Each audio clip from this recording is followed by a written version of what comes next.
We are Wiredcats Omega, Western High School's FTC Team 9110. When in this year's game Velocity Vortex was released, we first identified what our team could put the most effort into for scoring.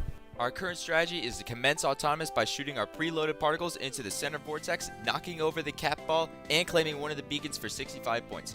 During teleop, we will continuously score particles into the center vortex through constantly collecting, aiming, and launching particles through the robot shooter for 5 points each. During endgame, our priority is to score the cat ball on top of the center vortex for 40 points.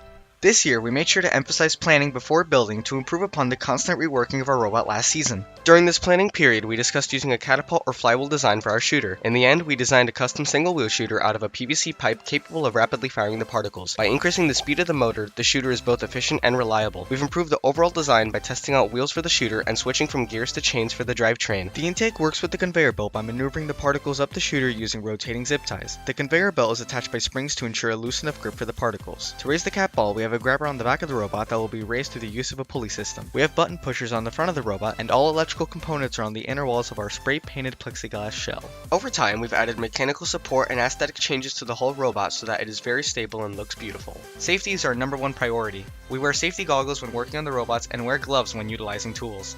We work as a team by pitching in ideas and considering every one of them to ensure no one is left out by identifying the pros and cons of every one. Every member has a role and each person is crucial to the team's success. We have team meetings after school primarily on Tuesdays and Fridays to work on the robot and discuss our objectives. We aren't always available to see one another, however, so we communicate online via GroupMe and update each other on Google Drive so everyone knows what's going on. At competitions and other events, we wear our team shirts that display our number and express our gracious professionalism toward other FTC teams.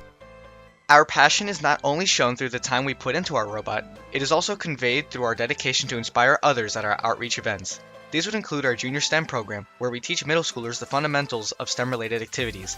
With our guidance, some have even had the opportunity to be involved in their very own FTC team, 10366. We also have our STEM Summer Institute, where students are exposed to all the exciting fields of STEM, including robotics, rocketry, solar car, and biotech. In terms of fundraising, we are thankful to have various sponsors supporting us and are grateful for receiving grants. However, we also raise funds on our own. We've obtained the funds from snow cone sales, getting donations from team supporters, and numerous car washes. What do you think about these car washes? I think they're great, a really great time to give back to the community for all it's done for us, supporting us all the way. With these sources of income, we are able to make the necessary purchases needed by making a budget and buying what we need to take part in this year's game.